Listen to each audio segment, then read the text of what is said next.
What's good? Rikin here with another episode of The Mortal Entrepreneur, and behind me we have the Moonlit Warehouse. This is some of the residual inventory we have left over. When we started off, this warehouse was packed to the brim.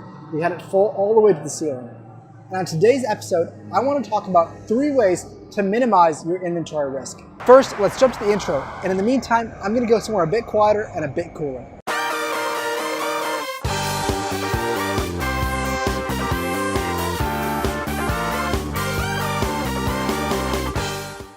Now that we're back on the set, let's go ahead and talk about 3 ways that you can minimize your inventory risk.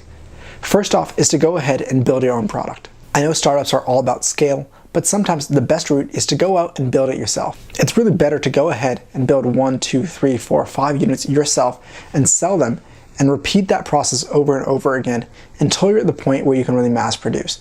Yes, there's benefits of mass production. You'll get your margins down significantly, but in the short term, minimizing that risk by building something yourself is just a great way to avoid that risk. One of my favorite podcasts is the How I Built This Podcast by NPR. In the podcast, they interview plenty of successful founders. And one of the things you'll notice in common is that many of them kept producing in their houses, in their garages, until they really were bursting at the seams, until they were at the point where they just could not handle capacity. And the benefit of that is you really avoid a lot of risk. You don't have to spend a lot of money on tooling. You don't have to worry about having inventory sitting in a warehouse like I do.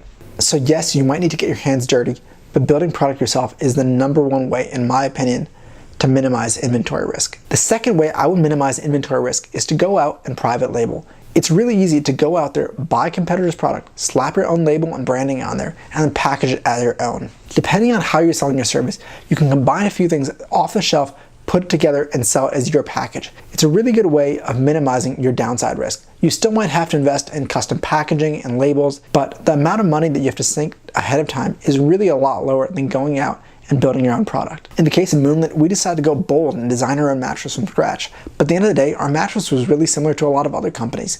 What we were really trying to sell at that point was a service where we would go ahead, deliver everything, and assemble it. Most people really didn't care what the mattress was. It would have been so much easier for us to go out there, slap our own covers on there, slap our own logos on there, and we would have been in business much quicker, much sooner, and much cheaper, with a lot less risk on our hands. Let's say you can't just build the product at home, and you can't go out and repackage a competitor's product. That brings us to our third option, which is to go ahead and raise pre-orders. I think one of the smartest things to do is go out and get pre-orders before you build a single thing. It's one thing to go out and get market research, have a lot of people say they're interested in your product, but it's another thing to get people to put their money where their mouth is. So go out there, build out a website, launch your product, and see how many people are willing to buy it. If you know the story behind Moonlit, you know that we literally photoshopped our competitors' photos, threw them on our website before we had even touched a single product. And that was a great way of raising a few $1,000s before we even built a single thing. The tricky situation with pre-orders is ending up in a sticky situation where you have just enough pre-orders that you have to deliver, but at the same time don't have enough pre-orders to meet your minimum order quantity. That's the situation we ran into. And you can address that by using something like Kickstarter or Indiegogo. These days, Kickstarter and Indiegogo are pretty popular, but it's a great way of launching your idea and getting funding before having to build or sell a single thing. The way these crowdfunding sites work is that you set a goal, let's say $50,000, and you go ahead and launch. Backers can back your product in exchange for the promise of receiving the product.